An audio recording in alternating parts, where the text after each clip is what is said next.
Hello everyone and welcome to another high-low game of Age of Empires. Today, two of the game's most tricked out and powerful infantry civilizations collide head-to-head in what I hope will be a absolute holly jolly bloodbath as ImComing, playing as the Japanese in blue, gets ready to duke it out with Frost 9, playing as the Romans in teal. Now, while the players don't herd their herdables, don't explore their immediate surroundings, and don't get their butts up to feudal age, because we are on deathmatch mode today. Why don't we take a look at the map very quickly? We are on Runestones, which is basically Arabia with no food. The usual amount of stone, usual amount of gold, no food, a little bit of wood, and the forests are small and clumped, and the usual relic in the center. But if you're wondering, what is deathmatch? What the hell is going on? Why are the players already queuing up 40 frickin' Roman legionnaires in the first 2 minutes of the game? Well, deathmatch mode is played in post-imperial. You start every game in the imperial age. All of your technologies have already been researched. So Cataperuto Yasima for the Japanese, and then the ballistas and committencies upgrades for the Romans, which you can see our Japanese already playing very defensive with a number of Yasima towers going down. You start with 20,000 wood, 20,000 food, 10,000 gold, and 5,000 stone in your bank account, which sounds like a lot, but you know what? Like every lottery winner, 9 out of 10 of them after a year, they end up broke anyway. I don't know if that's like a real statistic that I just made up, but you know what I mean. You always read these stories in the news of, oh, Bob won $30 million, and all of a sudden, 6 months later, Bob is nowhere to be seen because he's broke as a joke and has lost all of his money. By the way, this on our screen is the exact reason I wanted to cast this game. I wanted to pit the 33% faster attacking champion, fully upgraded. Look at that attack speed, 1.5 second delay. Incredible. Versus this guy, the committencies legionnaire. Although I wish we got to see, oh my god, we are getting to see a centurion. Remember, the centurion increases the movement speed, and more importantly, once battle starts, the attack speed of this badass infantry unit, which not only comes, I'm trying to click on one, gosh darn it, try not to swear as much as I used to. Not only comes with a +5 charge attack, but look at that, an attack bonus against infantry. So I am incredibly curious to see which of these units wins out the day. I suspect the legionary. I haven't done the actual math, especially if backed up by a centurion, which right now means that they attack 20% faster and they move 15% faster. Unfortunately, I don't think we're going to get to see samurai, as cool as it is. Both players, by the way, taking their time. We're 6 minutes into this game and we've only got a few kills. This is very un-deathmatch-like. Pardon me, I had to mute the microphone to cough. But you know what that means? That means we're going to get to see some big clashes as the Roman trebs begin their bombardment of the Japanese base. The Japanese heavy cavalry archer is getting pursued by an absolute sea, a tide of Roman infantry, which gets pancaked en route, but they finally closed, and the Roman assault has begun. Impatient consuls have ordered their soldiers forward, and I really don't know who got the better of that. The Japanese has so far killed exactly twice as many units. Here come some of those Roman scorpions as well. The Japanese defend his forward position, but now the Roman has smartened up. He is bringing some siege rams along for the ride, and by some I mean 17. This is the beauty of deathmatch. You build your initial massive armies, they clash, but if you don't invest in your economy, if you win the lottery and you don't hire a money manager and you just go out and buy yourself 5 Maseratis, in this case teal Maseratis with steel roofs that are crashing into towers, well, you're gonna find yourself broken very, very quickly. And as you can see, both players have already begun expanding their settlements, but we'll talk economics in a second. For now, this Roman push is managing to get a lot of damage done. The trebs are down. One last Yasima tower still here. It will fall very quickly as well. And our Japanese basically has nothing but cavalry archers to fight a unit that has 195 pierce armor. Did I see a single villager come out here and try to actually attack the ram? No. What's she going to do? She's going to construct something else. but sheer volume, 64 cav archers. You know what? Even if they do 1 damage, which is the bare minimum you can do in Age of Empires, even if you do 1 damage, 64 of them are enough to, what, 5-shot a ram? So I'm coming with the odd choice of cavalry archer defense against the siege ram. Actually, by sheer volume, has managed to hold here. And look at the beautiful 60 unit maximum you can click. And now Frost9 moves a few of his Centurions north, ready to pounce at a moment's notice. But our Japanese has followed. He sees this group of Ronin, masterless Roman samurai, we'll call them that, just for, you know, what is it? Poetic license. Is he going to heal any of these? Do any players have monks? He's got 1 monk. He's out collecting relics as I'm coming. I believe there are a good number of relics, usual number of relics. Oh, look at this Japanese swordsman protecting this relic. He's also building a few line of sight keeps along the way and a town center. Okay, so our Roman charged in, suffered heavy losses, destroyed military infrastructure, but the economy is still up and running. That being said, the Roman economy currently is 96 villagers to 55. Yet another version of the game. Where else would you see 95 villagers at the 12-minute mark of the game? Now Roman, round number 2, ding, ding, ding, is underway. This time he's brought a lot more Centurions with them, and they are going straight for the siege. Onagers get a few nice shots off, but the cav archers are still standing strong. Trebs are backing away. Not really useful in this scenario. Can't really move them too far forward lest your opponent's siege rams get them immediately. And for the second time this game, these Yasima towers in the forward position are falling, but the Roman push is stalling out.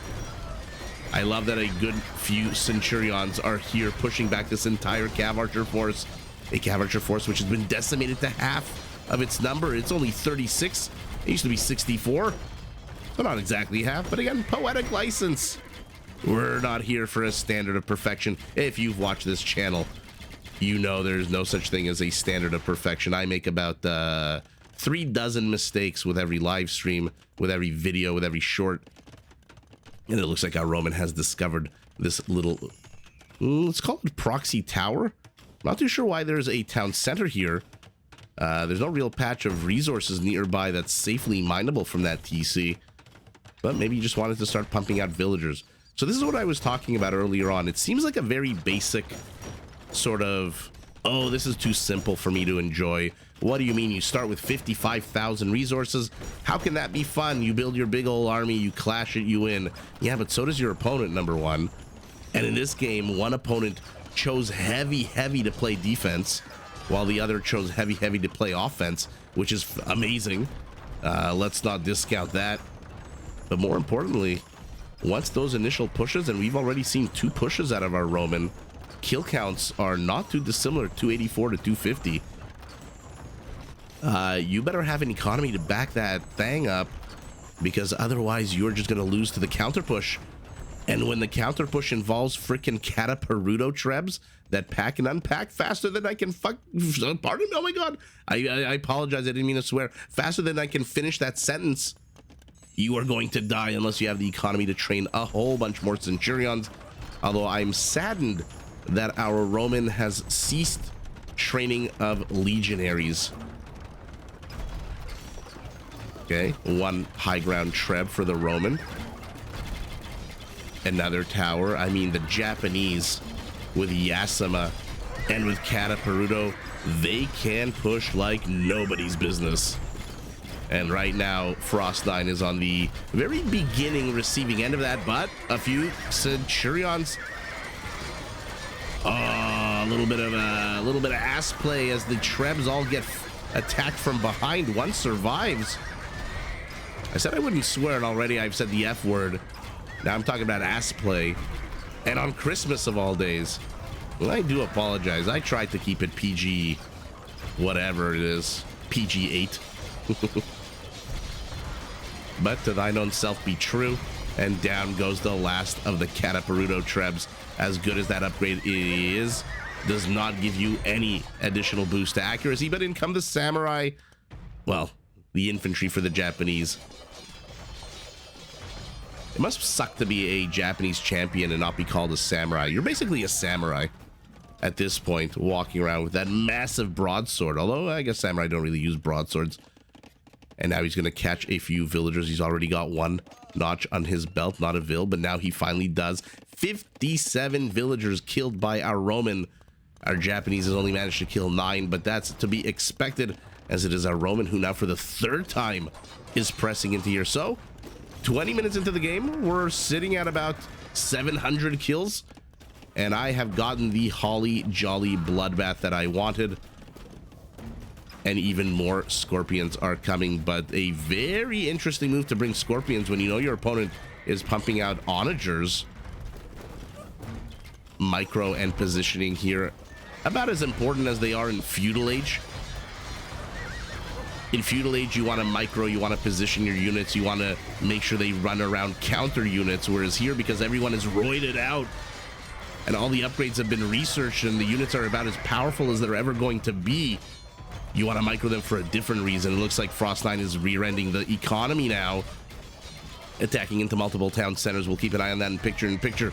But for now, don't go chasing scorpions with infantry, as the TLC song goes, as these high ground scorpions are basically impervious to everything that is being thrown at them. Let's see what's going on around the map. A single Centurion gets surrounded and absolutely swamped. A single tower gets attacked, and with the next volley, unless the trap ball misses, will fall. And peace, quiet, silence, an armistice has fallen upon the land. Frost9 is sitting at basically double the economy, 136 to 73. Look at the villager kills. He's killed 10 times more. Pardon me, 11 times more villager kills. 108 to 10. If you add those 98 villagers back, our Japanese economy would be absolutely booming. Instead, he is unfortunately training only 8 units at a time, whereas Frost9 already has the army he wants here in the forward position, and so his population is capped out. His economy is massive. His mills are dispersed. Everything's protected by a castle on the top and castles to the south. And the army circle. Oh, this little tiny forest. Our Japanese player in blue might want to get rid of this. If only he had... Oh, no, he does have a few onagers here in the forward position. Yeah, you might want to get rid of this. You do not want to fight into choke points against scorpions. You do not want to chase into scorpions either. That being said, Frost9 is not exactly hiding these gold miners. And so every time ImComing moves forward, he gets a sneak peek at those resources getting teefed, depleted, stolen right from underneath his very eyes. Although stolen is a bit of a harsh word, since it's probably a neutral patch of gold up for contestation. Ouch. Friendly fire is not great here out of these onagers. 10 kills. All 10 are friendly fire. Are you effing kidding me? That is not a good statistic at all. If I was Frost9, I'd even leave these onagers alone. They're your best weapon. It's like when your player on the other team scores a goal on his own net. And where the hell are these guys going? Cowards. You are truly Ronin. You are masterless cowards who have run away. You are waiting for Keanu Reeves to show up and redeem your honor so you can, I guess, partake in seppuku. And this is now very bad for... Yeah, okay. So, not the first time, not the second time, not even the third time, but on the 4th push, it is the Roman who, to be fair, doing what Romans do. They didn't beat Hannibal the first time. They didn't beat him at Cannae. They didn't even beat him the 3rd time. Man, oh man, did they have to raise legion after legion, the Roman specialty, to attack their opponent and overwhelm. But at the end of the day, the larger economy for our Roman means, yeah, you can replenish your units more, you can train more, you can gather more. And he's even got army here to the south exploring for some kind of side attack. And our kill count, well over 1,000. So I am very pleased with this game. And unfortunately, the one thing I wanted to see was Japanese champions and Roman legionaries, which unfortunately, maybe we'll go back to the beginning of the game and maybe click on the units and see. But look at that, 248 champions, halberdiers, and cav archers, 235 centurions, legionaries, and scorpions. And economy, let's see. Wow. Well, there you go. In a 28-minute game, 47 to 25. That is almost double the economy. So, like I said, think of deathmatch as winning the lot when you're playing. Think of it as, I guess, when you're watching too, because it's just it's such a win-win to watch such a fun mode of the game. At least for me, I'm really selling deathmatch, aren't I? But think of playing this as, hey, I won the lottery. I'm going to invest in building a big army that I'm going to, Dr. Doom style invade the world with and crush my opponents with. But at the same time, I kind of have to build housing. And I have to gather food, because if my push doesn't work, I don't want the world to come knocking on my door and say, hey, we've got this thing called the international law, and you kind of broke it, so we're going to have you arrested and hanged. You don't want that to happen either. So you got to build an economy. And in this case, Frost9 builds a much bigger economy, although kudos to ImComing for getting his villager count almost up to 100. Expanding to the north. Again, I'm not too sure about this TC here. Not too sure what the point of that was. Neither player going after this stone. Resources on the map, all but depleted in terms of precious stone and gold. But at the end of the day, it is our Roman, who with 40 villagers more, well, look at that, only 40 at the end of the day, who is able to replenish his army more and more and more. And I believe right at the end, before he GG'd, I just saw 6 halberdiers and an onager against the Roman at full 200 pop, and he's down 80 population. So one last thing I want to do before we head out for the evening, the day, whatever it is you have planned on this Christmas. And by the way, Merry Christmas if you celebrate, and happy holidays to everyone else. And well, not everyone else, but everyone. Let's see what a legionary versus a samurai I keep saying samurai, a champion looks like real quick. Legionary has more HP. If you remove the 5 charge attack, it attacks basically on a 16 compared to a 17. It has a lot more armor, 6 armor to 4, but look at that attack speed, 1.5. Although with the Centurion nearby, it shouldn't be a 2, right? When the Centurion comes, here we go. That should be reduced. Oh, look at that capture age. I'm so impressed by capture age all the time. So attack speed is not too dissimilar now, 1.5 to 1.67. Armor better for the Legionary, HP better for the Legionary. Plus the infantry 4 attack bonus means that even though the champion, the only metric I can see, and correct me if I'm wrong, the only metric I can see the champion is better at is the fact that it attacks on a 17 compared to 16. And that 1 extra damage is eaten up by the 6 melee armor to the 4 melee armor, and then that bonus kicks in. So I suspect the Legionary would kick the Japanese champion's butt. And as much as I wanted to see more and more infantry, unfortunately, it didn't get to that stage, and we got to see a lot more cavalry play and a lot more fun Scorpion Onager play. And with that, it is Frost9, who, like I said, on the 4th push off the back of the bigger economy, who takes the W, but GG in a true holly jolly bloodbath to both players. Did you enjoy this video? Check out these other clips and make sure to subscribe and enable notifications so that you're notified of my latest uploads.